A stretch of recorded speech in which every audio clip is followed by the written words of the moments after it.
Ay, pare, pare, pare, Ano? gising ka na, tanghali na. Ano? Pare mo nakaalis na, pumasok ng Ano? trabaho. Ah. Nakapit ka na ng kalasingan mo rito. Hindi ka na nahatid. Paano ayaw mo magpahatid? Lasing na lasing ka kagabi. Hindi ko alam na ano eh. Ano ba na yung kagabi? Ewan ko. Lasing na lasing ka eh. Ayaw mo na umuwi. Ihahatid ka na ng kumpare mo. Ayaw mo na umuwi.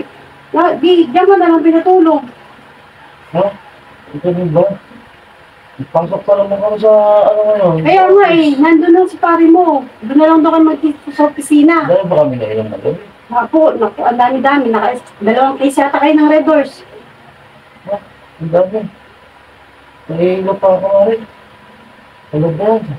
Umuwi ka na pare. Maga na oh. Mga na ba? Ano oras na ba? Ang hali na nga eh. Ang hali na.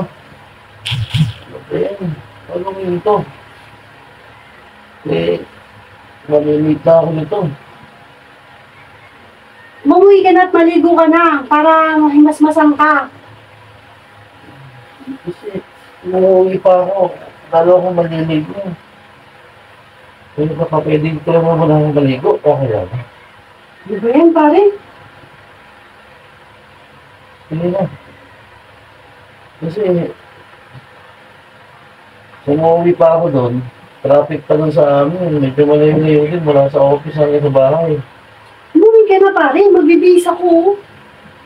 Ano makapag-bihis? Nandiyan ka. Sige, sige, sige. Kasi pa, nalasing ako. Oh. Nakailang buti ba kami? Dalawang case yata kayo.